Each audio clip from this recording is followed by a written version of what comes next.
তো এই বিষয়ে আমরা ফিরোজ আলম সাহেবের কাছে জানবো যে শেষ যুগে লক্ষণাবলী এবং ইমাম মাহদী আলাইহিস সালাতু ওয়াস সালাম আবির্ভাব সম্পর্কে আপনি যদি আমাদেরকে কিছুটা বলেন। ধন্যবাদ আপনাকে। আবার প্রশ্ন অনেক বড় এবং ব্যাপক। রাসূল করিম সাল্লাল্লাহু আলাইহি ওয়া আলিহি ওয়াসাল্লাম শেষ যুগের ইমাম মাহদী এবং মসিহে মাউদ আলাইহিস সালাতু ওয়াস সালামের আগমনের যুগের লক্ষণাবলী বিস্তারিত বলে গেছেন, উম্মতকে পথের দিশা দিয়ে গেছেন। যদি কেউ সত্য সন্ধানী হয় তাহলে সিহাসিত্তার বই পড়ে দেখতে পারে। বিস্তারিত আমরা আমাদের পূর্বের অধিবেশনেও আলোচনা করেছি। যেমন রাসূল করিম সাল্লাল্লাহু আলাইহি ওয়াসাল্লাম নৈতিক অধঃপতনের সংবাদ দিয়েছেন, চারিত্রিক অধঃপতনের সংবাদ দিয়েছেন, মদ, জুয়া, ব্যভিচার, হানাহানি, মারামারি, দলাদলি, কাটাকাটি, এই সব যা রাসূল করিম সাল্লাল্লাহু আলাইহি ওয়াসাল্লাম বলেছেন সবই হয়েছে। জগতের বস্তু জগতে মানুষের উন্নতি, চিকিৎসা শাস্ত্রের উন্নতি, সার্জারি, শল্য চিকিৎসার ক্ষেত্রে উন্নতি, সবই স্পষ্টভাবে মুসলিম শরীফের হাদিসে, বুখারীর হাদিসে উল্লেখ আছে, আমরা বলেছি। কোরআনে কারীমের শেষ সূরায় যান, শেষ পারায় বলতে হবে। কোরআনের শেষ কয়েকটি পারায় যদি আপনারা দেখেন তাহলে শেষ যুগের লক্ষণাবলী আল্লাহ তাআলা হযরত মুহাম্মদ রাসূলুল্লাহ সাল্লাল্লাহু আলাইহি ওয়াসাল্লামকে অবহিত করেছেন, যে যুগে আল্লাহ তাআলার পক্ষ থেকে প্রতিশ্রুত মসিহ এবং মাহদীর আসার কথা। আমি কথা লম্বা না করে সরাসরি কোরআনে বর্ণিত যে লক্ষণাবলী আছে সেগুলো আপনাদের সামনে কয়েকটা তুলে ধরবো মাত্র। আপনারা দয়া করে বাসায় কোরআন শরীফ খুলে এইগুলো পড়ে দেখুন যে আসলেই এই কথাগুলো পূর্ণ হয়েছে কিনা, পুরা হয়েছে কিনা, মাহদীর আসার লক্ষণ পরিপূর্ণতা লাভ করেছে কিনা। সূরা তাকবীর কোরআন কারীমের 81 নম্বর আয়াত। এই সূরা পড়েন। বিসমিল্লাহির রহমানির রহিম।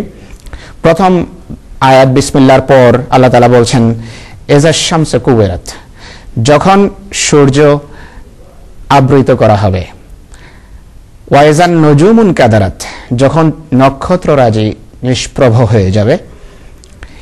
এই দুটো আয়াত সম্পর্কে কথা বলে। সূর্য আবৃত করার অর্থ হলো রাসূল করিম সাল্লাল্লাহু আলাইহি ওয়াসাল্লামের হাদিসের দিকে ইশারা আছে, আর নক্ষত্র তিনি সাহাবীদেরকে বলেছেন।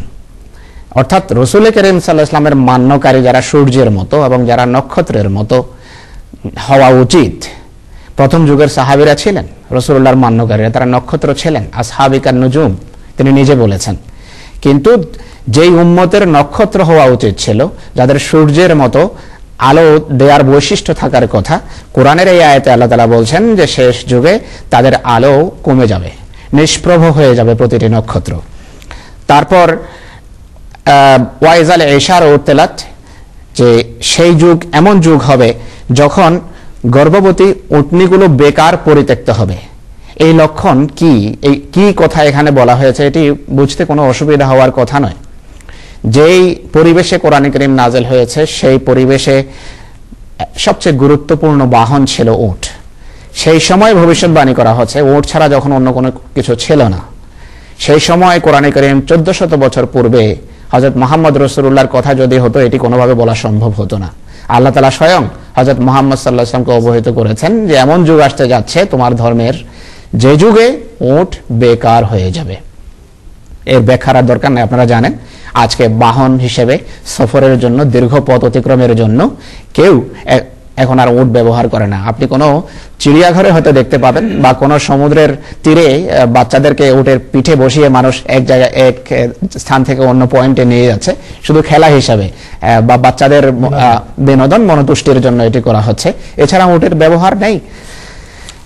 এছাড়া আরো বলছেন আল্লাহ তাআলা, এটি ছিল এই আয়াত যা আমি এখন শেষ আয়াতটি পড়লাম, এটি সূরা তাকবীরের 5 নম্বর আয়াত। তা ওয়াইজাল বিহারুস সুজিরাত, যখন সমুদ্রকে মিলিত করা হবে।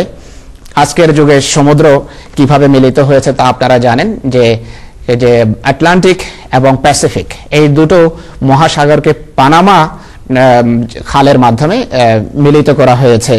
তারপর মেডিটেরেনিয়ান এবং রেড সি কে জয়েন করা হয়েছে সুয়েজ খালের মাধ্যমে।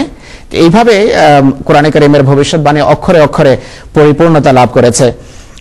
এরপর এই সূরাতেই আছে ওয়াইজাস সুহুফু নুশিরাত, এটি 11 নম্বর আয়াত। যখন অজস্র ধারায় বই পুস্তক প্রকাশিত হবে। এটি তো অস্পষ্ট থাকার কথা নয়। আজকের যুগ প্রকাশনার যুগ, আজকের যুগ বই পুস্তকের যুগ, সাময়িকীর যুগ, দৈনিক পত্রিকার যুগ। লক্ষ লক্ষ লক্ষ লক্ষ পত্রিকা ছাপছে এবং এটা তথ্যের যুগ। তথ্য প্রযুক্তি এটিকে আরো সহজ করে দিয়েছে। তো এই বিষয় এটিও স্পষ্ট। ওয়াইজা সোহফ নশেরাত সূরা তাকবীরের 11 নম্বর আয়াত। তারপর অন্য সূরাতে আছে সূরা জিলজালে আল্লাহ তাআলা বলছেন যে এজা জুলজিলাতিল আরদু জিলজালাহা, যখন অনেক ভূমিকম্প হবে। এই যুগের ভূমিকম্পের খবর তো আর বিস্তারিত বলার দরকার নেই, আপনারা সুনামির কথা সবাই জানেন। সবাই এখনো এই 2-3-4 দিন আগেই মানুষের বেদনাঘন কান্নায় সমস্ত যে প্রচার মাধ্যম আপনারা দেখেছেন যে প্রচার এমন মনে হচ্ছিল যেন টেলিভিশনও কাঁদছে, কত বুক খালি হয়েছে সেদিন। তো তুফান এবং ভূমিকম্প অজস্র ধারায় হবে, এটি কোরআনে কারীমের সূরা জিলজালে লেখা আছে। ইজা জুলজিলাতিল আরদু জিলজালাহা ওয়া আখরাজাতিল আরদু আসকালাহা। এই যুগের আরেকটি লক্ষণ হবে ভূমি তার ভারী যে মেটাল আছে, ধাতু, সেগুলো বের করবে। যত মূল্যবান ভারী ধাতব পদার্থ আছে মাটির নিচে প্রচ্ছন্ন চাপা পড়েছিল যুগ যুগ ধরে, ইমাম মাহদী এবং মসিহ মওদের যুগে রাসূল করিম সাল্লাল্লাহু আলাইহি ওয়াসাল্লামের রাসূলুল্লাহ সাল্লাল্লাহু আলাইহি ওয়াসাল্লাম যে যুগকে আখেরি যুগ আখ্যা দিয়েছেন, সেই যুগ সম্পর্কে আল্লাহ তাআলা বলছেন আখরাজাতিল আরদু আসকালাহা, জমিন তার অভ্যন্তরীণ ভূগর্ভস্থ সমস্ত হেভি মেটাল বের করে দেবে। এবং আজকে দাজ্জাল এবং ইয়াজুজি শক্তি জানে যে পৃথিবীর, তারা রীতিমতো ম্যাপ করে ফেলেছে কোথায় তেল আছে, কোথায় কি ধাতু আছে, কোথায় হীরা আছে আর কোথায় স্বর্ণ আছে। তো এইটি আল্লাহ তাআলা কোরআনে কারীমে 1400 বছর পূর্বে বলেছেন যে আখরাজাতিল আরদু আসকালাহা, জমি তার অভ্যন্তরীণ হেভি মেটাল বের করবে। তারপর এই আয়াতটি আমি সূরা জিলজাল থেকে পড়েছি। রাসূল করিম সাল্লাল্লাহু আলাইহি ওয়াসাল্লাম আরো যে সমস্ত লক্ষণাবলী বলেছেন, যেমন নর্তকীর দৌরাত্ম্য সেই যুগে হবে, গায়িকার প্রাধান্য হবে, এটি আর আমার ব্যাখ্যা করার প্রয়োজন নেই, সবাই জানেন। সকাল হলেই টেলিভিশন আপনারা লাগান আর দেখেন, এইগুলো আর সবারই জানা। রাসূল করিম সাল্লাল্লাহু আলাইহি ওয়াসাল্লামের হাদিসে আমরা আরো অনেক লক্ষণ দেখতে পাই, আমরা বিস্তারিত আলোচনায় যাব না। তিনি স্পষ্টভাবে বলেছেন শেষ যুগ সম্পর্কে আক্ষেপ করতে গিয়ে যে ইয়াতি আলান নাসে জামানুন লা ইয়াবকা মিনাল ইসলামে ইল্লা ইসমুহু, এমন একটি দুর্ভাগা যুগ আসবে, এই যুগ সম্পর্কে বলেছেন যে এমন একটি দুর্ভাগা যুগ আসবে যখন ইসলামের শুধু নাম বাকি থাকবে। ওয়ালা ইয়াবকা মিনাল কুরআনে ইল্লা রাসমুহু, কোরআন কারীমের শুধু অক্ষর থাকবে, ছাপবে অজস্র ধারায় কোরআন বিভিন্ন সংস্করণের নামে।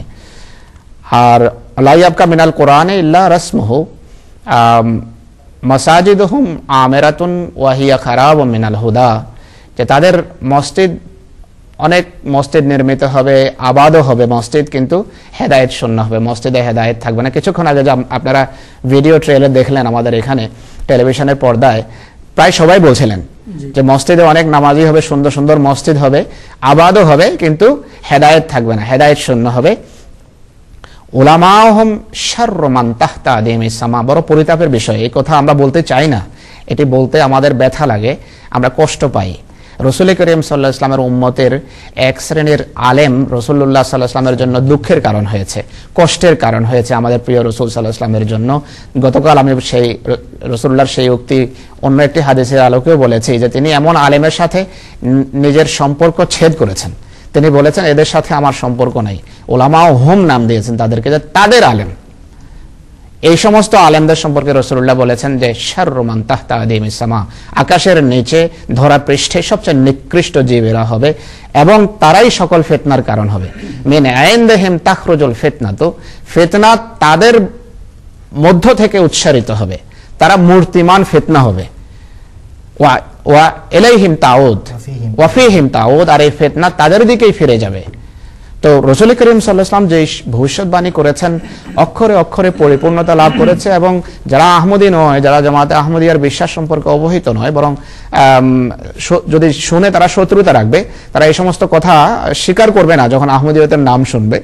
কিন্তু তারা অকপটে, আপনারা দেখলেন যে টেলিভিশনের পর্দায় স্বীকার করলো যে রাসূলুল্লাহ যে সমস্ত লক্ষণ বলেছেন প্রতিটি লক্ষণ পুরা হয়েছে। কোরআনে কারীমে এভাবে অগণিত শেষ যুগের লক্ষণ এবং আলামত হযরত মুহাম্মদ রাসূলুল্লাহ সাল্লাল্লাহু আলাইহি ওয়াসাল্লামের মাধ্যমে আল্লাহ তাআলা পৃথিবীর সামনে প্রকাশ করেছেন, যা সময়ের স্বল্পতার কারণে আমি এর বাইরে আর যাচ্ছি না। ধন্যবাদ মাওলানা ফিরোজ আলম সাহেব।